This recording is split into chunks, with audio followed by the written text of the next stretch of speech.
Crotte prout. Ok. Alors, nous, tout d'abord, comment ça va? Je vais bien, autant Ouais. que possible, autant que se peut. Alors, c'est quand même une surprise, quand même, non? Lou de Preek en politique. Qu'est-ce qui justifie ce choix? Bah, je suis revenu à Lessine, ma ville natale, pour deux choses, parce que j'habite en Thaïlande depuis 10 ans, mais c'était un tel bordel pour ma pension, mes papiers, la mutuelle, il n'y avait plus rien en ordre, donc je me suis réinscrit.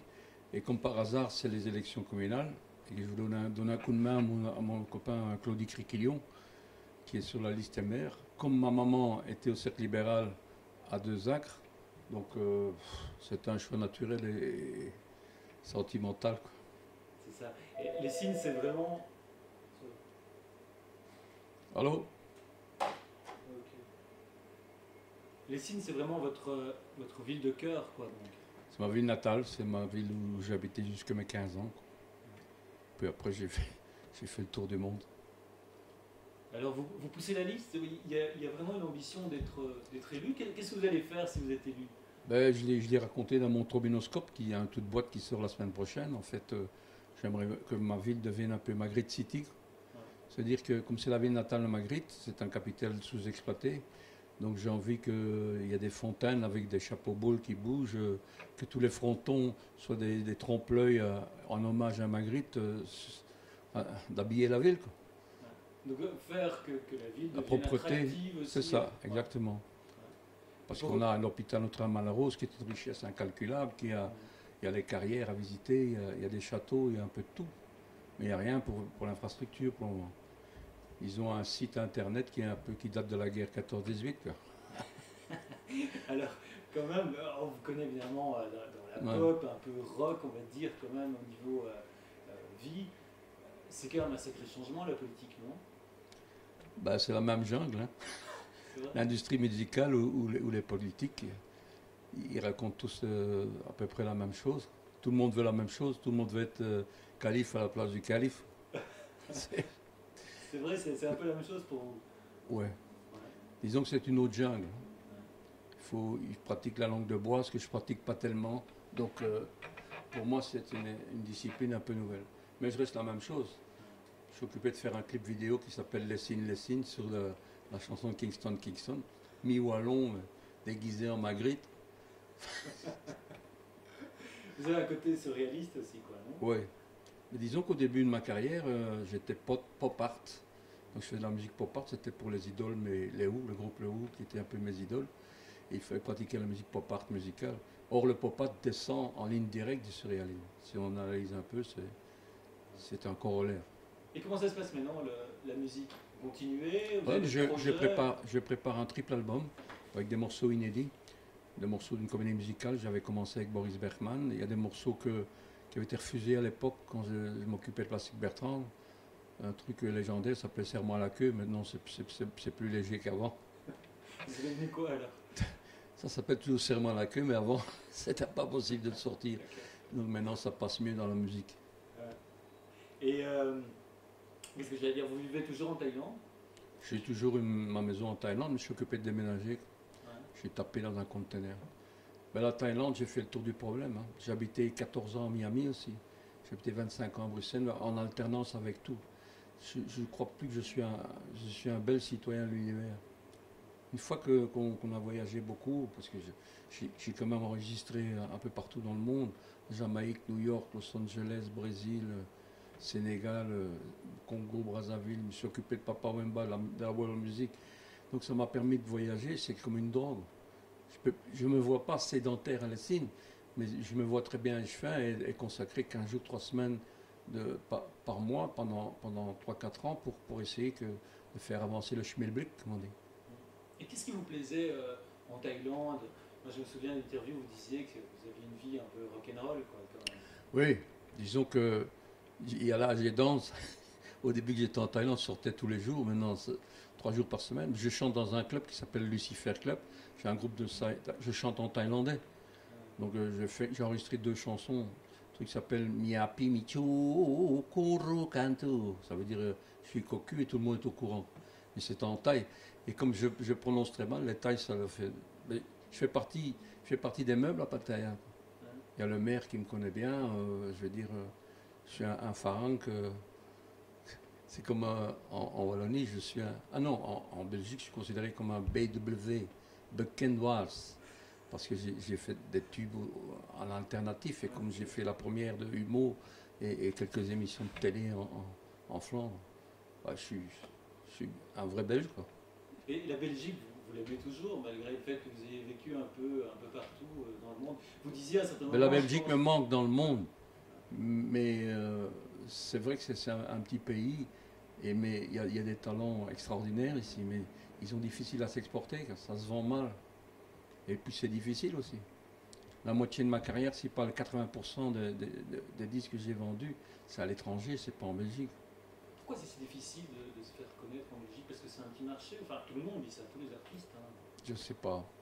Il y a des artistes qui sont exportables un peu, Arnaud, mais les autres, que ce soit Rapsat ou Stella ou Marca, enfin tous ces gens-là ont difficile à s'exporter, quoi.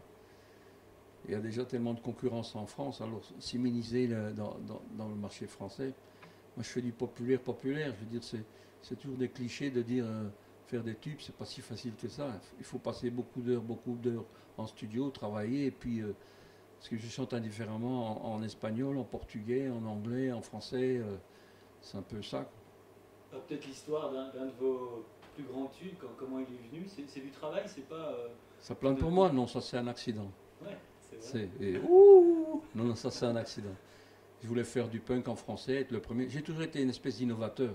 Quand j'ai voulu faire du ska, je suis parti à la Jamaïque, un an avant Gainsbourg. J'ai toujours essayé de faire des trucs un an d'avance, mélanger le ska et le big band.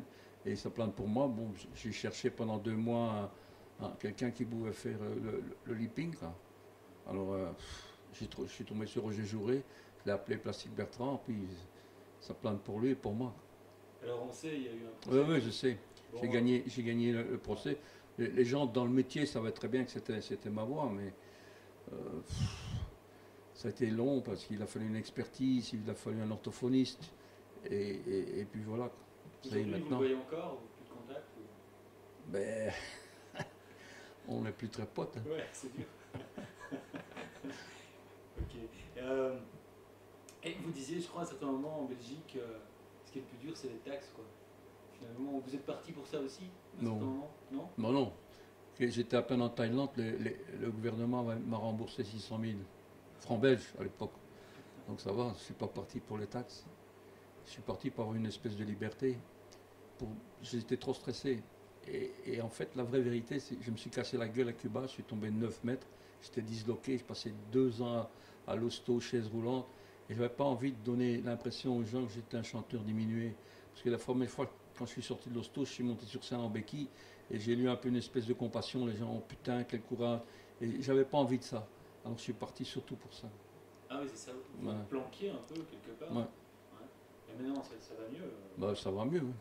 Entre-temps, j'ai eu une hépatite C assez solide, je m'en suis sorti. Donc tout va bien. Vous êtes un baroudeur, finalement. Je suis, comment dire, un echte Belgian half en half. C'est comme, ik spreek een beetje van alles. Hein? Il verstaan veel, mais il klapt niet goed, comme on dit en Flandre. Et vous avez aussi vécu à Bruxelles, vous avez quand même... Oui, j'ai une mentalité très bruxelloise. Mais les gens, surtout en Flandre, m'assimilent aux Bruxellois. La bruxelloise, c'est la langue une des plus savoureuses qui existe sur la planète. Quand on comprend un peu la saveur de bruxellois, c'est magnifique. Hein. Et à Pattaya, vous avez lancé une friterie, c'est ça? J'ai vu ça sur Internet. Un frite côte, oui. Ouais. Et alors? Mais maintenant, je ne suis plus là, c'est fermé. Donc quand je suis là, il y a du monde. Si je ne suis pas là, tout le monde vient pour faire photographier. J'avais fait un grand tableau d'un faux Magritte. Ceci n'est pas une frite, avec une frite. Puis j'ai une fresque en bande dessinée. Et tout était Magritte dans ma friture. Mais quoi, vous étiez... Il y avait même le drapeau avec la portrait du roi Baudouin. En grand, c'était... Mais vous étiez derrière la friterie, quoi? Non, je ne peux pas. Ouais. Non, mais j'ai eu du personnel, des filles en mini-jupe avec des t-shirts fricottes. Ouais, ça marchait bien. Et comment les gens vous voyaient là-bas? Non, ils venaient parce qu'ils n'en croyaient pas leurs yeux. Quoi. Moi, servir des frites. Ouais, mais il n'y a pas que des frites, hein, fricadelles, boulettes sauce tomate, sauce lapin. J'avais importé toute ma culture. Et ça marchait bien, quoi. Ouais, ouais, c'était bourré. J'ai fait quelques bamboulas, là. Vous êtes un fêtard, quoi. Je dirais. Where's the party? Et vous avez travaillé avec beaucoup de grands noms de la musique. Vous pouvez nous parler de certaines rencontres, peut-être qui vous ont J'ai marqué. travaillé avec Gainsbourg, je suis le seul Belge avec travailler avec Gainsbourg. J'ai allé avec lui. J'étais chez lui rue de Verneuil. Alors j'ai fait une chanson avec lui pour Victor Laszlo qui s'appelle L'amour puissance 6. Et j'étais 2 fois chez lui. Puis il m'avait téléphoné. C'est grâce à Philippe Le Richaud qui était son producteur de l'époque. Alors je travaillais un peu avec Florent Pagny, j'ai travaillé avec Lavilliers avec qui j'ai fait 2 chansons. Alain Chamfort, j'ai fait un duo avec Victor Laszlo, Alain Chamfort. Surtout avec Boris Bergman, Djerlansky, qui travaillait avec Lio à l'époque. Le Count Basie Orchestra avec David Lynx. David Lynx m'a permis aussi de rencontrer des gens comme Richard Galliano dans le jazz. Mais j'aime tout, moi, en fait. De l'opéra jusqu'au rock lapon. À partir du moment où le mec il donne tout son cœur, c'est de la musique. J'aime bien le heavy metal. Je suis fan d'Alice Cooper. Voilà. Ouais. Dans tous les sens. Only Woman Bleed. Et ça plane pour moi, vous pouvez nous le faire? La voix? Ouais, ben, mon ça se place sur mon lit à bouffer sa langue en buvant trop mon whisky. Quant à moi, un peu dormi, vide et bris, mais j'ai dû dormir dans la gouttière où j'ai eu un flash. Wouhou! Ça va faire péter les plombs. Tout ça, ça reste des belles années, j'imagine, quand même. pour Ouais. vous. C'est une belle vie. Mais il faut prendre la vie comme elle vient aussi. Il faut être un peu zen. Parce que je suis un staccanovis de la production, un peu le Roger Corman de la production en Belgique. Parce que j'ai tout produit, que ska, doo-wop, rock, punk, latin, world, Chalamwana. J'ai fait un gros tube avec Chalamwana, la divine, et on l'appelait la divine. Papa Wemba, travailler, prenez de la peine, c'est le fond qui manque les moins. Enfin, oui, à partir du moment où moi j'ai, comme on appelle, kick a biche, quand j'écoute quelque chose, ça m'a permis de rencontrer des gens formidables. Hein. Toutes, quel bonhomme. Et qu'est-ce qui vous fait vibrer aujourd'hui? Ce que vous entendez? En musique, Ouais. mais je trouve que tout est fabriqué, que ce soit The Voice ou bien tous les stars. C'est difficile, quoi. Et c'est le seul moyen que les gens ont de devenir une star. Tout le monde veut être une star, mais il ne sait pas comment. Donc ils se lèvent, ils veulent tous être des stars à cause de l'Internet, télévision. Mais ils oublient qu'il y a parfois un écolage à faire, même pour tout. Donc on ne devient pas vedette comme ça du jour au lendemain. Ça n'existe pas.